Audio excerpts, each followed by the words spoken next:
story time. It is fucking story time with Hatchet, and I am here chatting with Staxx.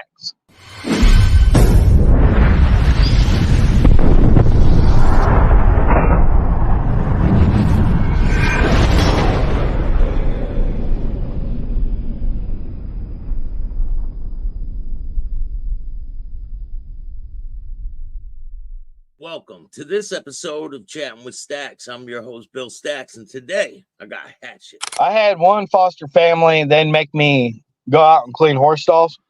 Big old horse ranch. If I didn't do it fast enough, you had to dump it, roll around in horse shit and horse piss. And then one of my punishments, if I got in a fight at school, was take a 20-pound weight. All right, I only weighed probably like 60 pounds. 25-pound weight, and I had to walk up and down the stairs. And one time I fell down the stairs because of it. So then I had to do milk cartons. I'd have to step up, down, and I couldn't drop the weight. If I dropped the weight, and then I had to restart. Oh, so you'd have to carry this weight up and down stairs for a punishment? For a punishment, I actually, there was one punishment where I was standing in the corner, and I had to lift my leg and stand on one leg. And the guy, he was a drunk, and I started crying, and he took a baseball bat and broke my kneecap. He hit me with it and broke my kneecap. Standing in corners for hours and hours. There's a lot more harsh punishments than people actually know. Like one time I was stripped naked, put outside in the snowstorm in Colorado, no shelter. I don't know how long I was out there. They left me out there. And foster parents, they know they're not allowed to hit kids. But before I knew that law, I went buck wild. I ain't lying. Like my foster brother, one time he hit me. He was my older brother. He was 21. He hit me. I slit his fucking water bed wide open while he was sleeping. I put sugar in their gas tanks. I knew how to get back. Revenge. Like, so you would do some wild stuff to them.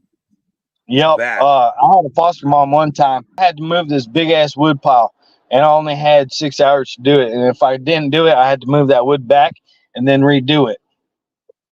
And so while she was sleeping, I snuck in there and I cut her fucking hair. Like, I was a vicious little shit. I got revenge. I had one foster brother, and hopefully he doesn't hear this, but he was an asshole, and he didn't take me to Wendy's like everybody else. So I walked out there, I popped the hood on his car, and I poured gasoline on his engine, and I was about, I was 9. I lit that car on fire, and I closed the lid on it. He never knew that I did it. He thought the car started on fire, and I was vicious little bastard. My foster parent that named after now, he used to put locks on the outside of her doors because me and my little brother were just fucking crazy. Keep you in. Yeah, keep us in at night so we didn't do anything. I went through the drywall in the house. Boom! I just started kicking that.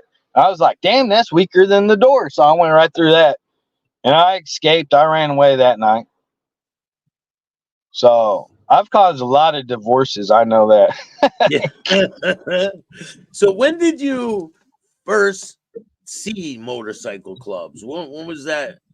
Was it when you were young? Like, so my uncles and all that.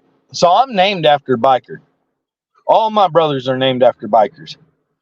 And I was riding on the back of a Harley, and it was out in Commerce City. And, you know, the club will know who it is because it was right next to Rainbow Factory.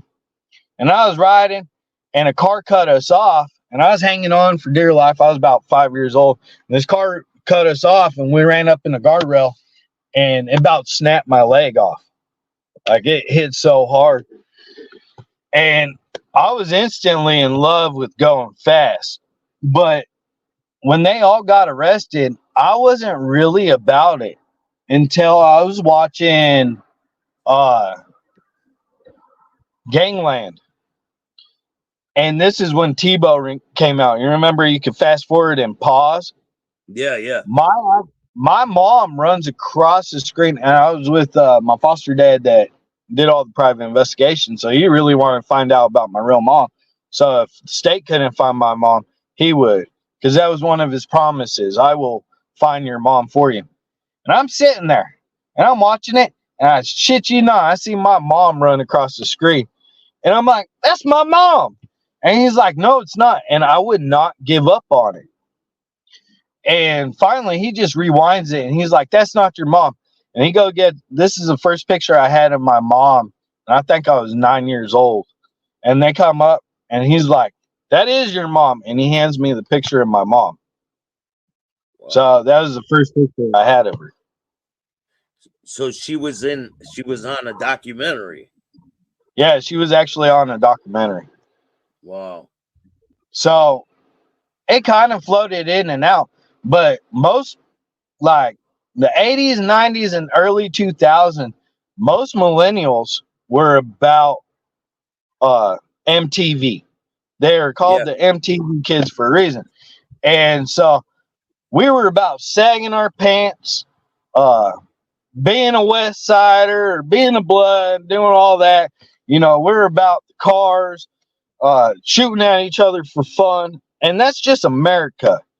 So this civil war that's going to pop off, right? If it does pop off, we'll fight each other because we're used to it. But if we go World War III, you'll watch everybody change their attitude, go whoop them, and then when we come back to the United States, start whooping each other again. Because that's America. That is America made. When did you first get a bike? So my first bike was actually a Kawasaki 1000 out in Nebraska.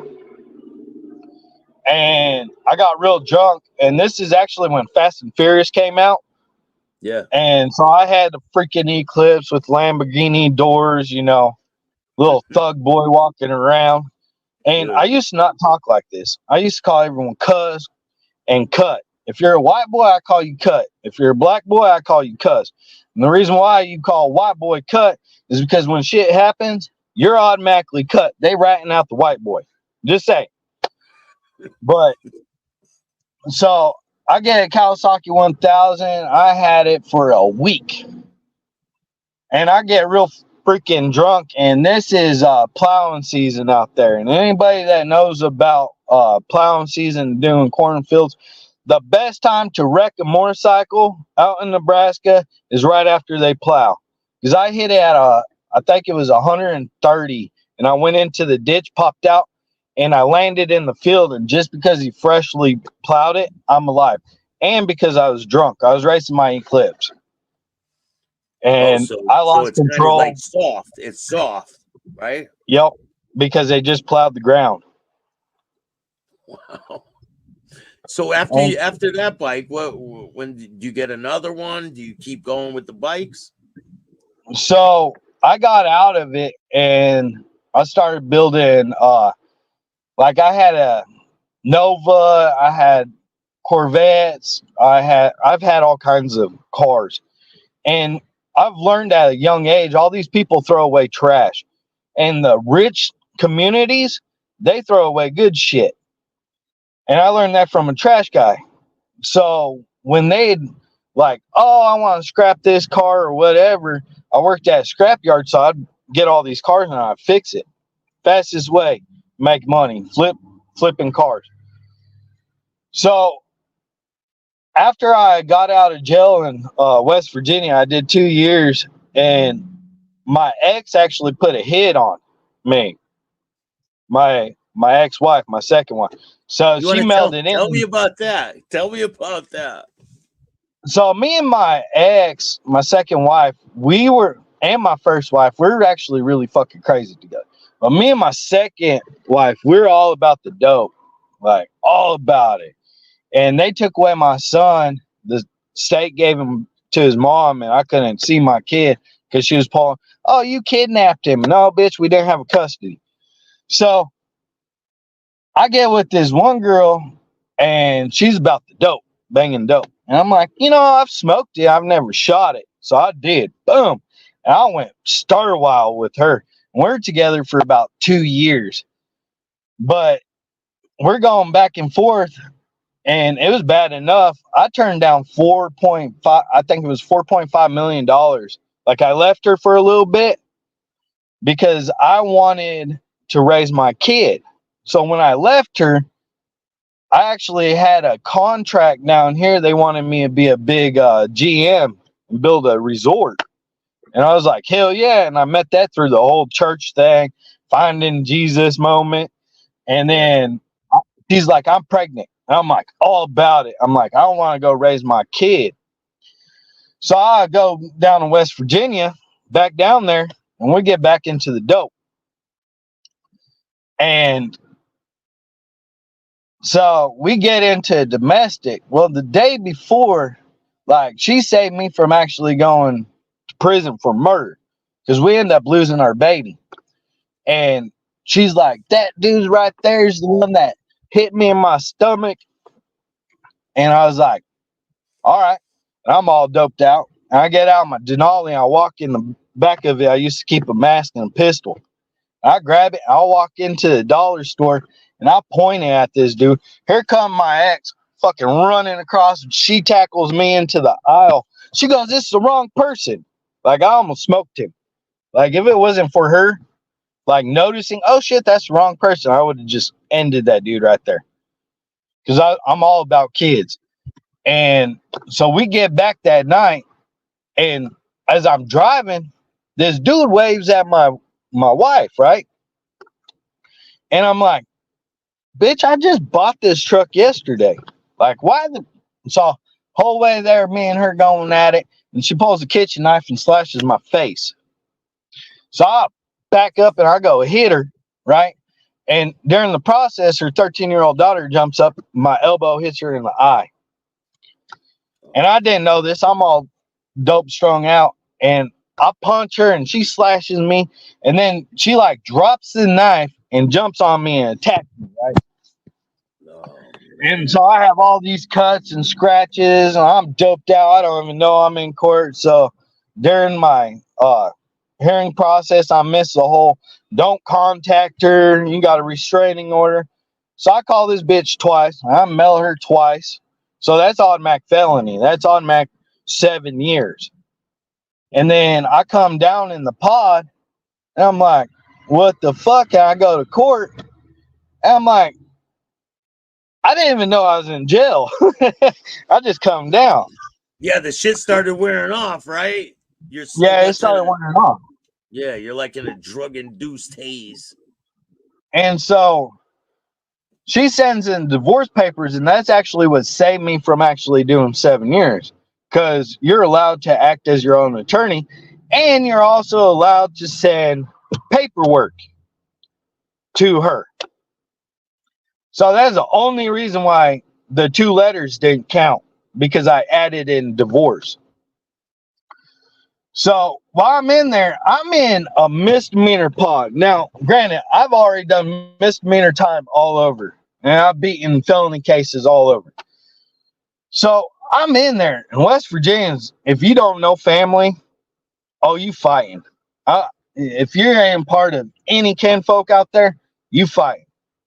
So I fight one guy just because they wanted to see how tough I was. This is misdemeanor pot. Pretty soon, I get in 7 fights, and the last one, I get jumped, and I kick this dude over the railing. So they put me in the hole. And I'm in the hole, and I'm reading. I've never read before till I was put in this place. And I'm like, fuck, Colorado was cakewalk, and, other states were cakewalk. And I'm sitting there, and I'm like, what the fuck's going on? So I go to another misdemeanor pot after I do the hole. Well, I automatically get in a fight. So they put me back in the hole. And they're like, well, we can't put him with population. Where's the next possibility that they could put me? Fucking PC. So and I'm sitting there, I'm like, what the fuck? And this big ass 6 foot motherfucker, his name was Philip Daly. Big old motherfucker, right? He's 6 foot by 6 foot. I mean, his legs were like tree stumps. He comes up and kicks my fucking door. I'm like, look here, I don't trust no fucking Chester in here. Where's your goddamn fucking paperwork, bitch? He's like, you hit my ex. I was like, what the fuck are you saying? He's like, you Chris Rankin? I'm like, your ex? He's like, yeah. And he shows me the letter. I kept that fucking letter. I still got that letter today. But it said, I'll pay you $1,000 if you can beat him and send him to medical. So it made sense why I was fighting all these guys, because they were passing it through the pods. And so they put a reward for them to fight you, basically. Yeah. And so I was like, what the fuck? So when I found that out, I was like, game on. I'm going to start hurting her exes, because she had probably like 5 or 6. But I knew who they were because she always kept pictures of them. So as soon as meds came that night, they popped the doors. It was the only time the doors were all open. I come running out of there, and he's a big dude, and I kicked him right in the kneecap, and I snapped that kneecap backwards. And I went to beating on his ass, so they locked me back up in the hole, and I had to stay in the hole for a little bit, and then they put me back in fucking PC. But since I did that, not one fucking person in that pod, the pod next to me, would even say anything. And I'm going to tell you, PC, a lot, if you don't run paperwork on them, there's some guys that just like, fuck yeah, I ain't dealing with the chaotic shit. And definitely in West Virginia, there's some guys that are in there just because they got a DUI and they can't fight worth shit in a felony pod. Yeah, and they're scared. So yeah. I know one guy, he got 120 years. All right. He was 19. His girlfriend was 17. Right. And West Virginia doesn't have that Romeo law. And West Virginia, they have with adult permission, right? When you become of that age. And I mean, this dude was paying this girl's bills, all that, living with the parents, all that, the whole relationship. And they've been together for years. Well, she decides that she's going to leave him. And he's like, oh, you're going to miss his dick, and took a picture and spam mailed this chick, his ex. And every one of those pictures was a 5-year sentence, and it added up to 120. And they didn't run it all at once. They ran it in consecutive. They just want to get rid of this motherfucker. I was like, what the? Wow. So, yeah. And then I moved down here. Like I said, my wife, I ended up divorcing her, and I met my wife, and she started driving. And she was the first person that ever showed me, that she was willing to do for me. She wanted me. She loved me. So she was willing to sacrifice. And when she brought that up, I messaged the 1% Cossacks. Well, her whole family's ugly Cossacks. There's 2 different Cossacks here in Texas.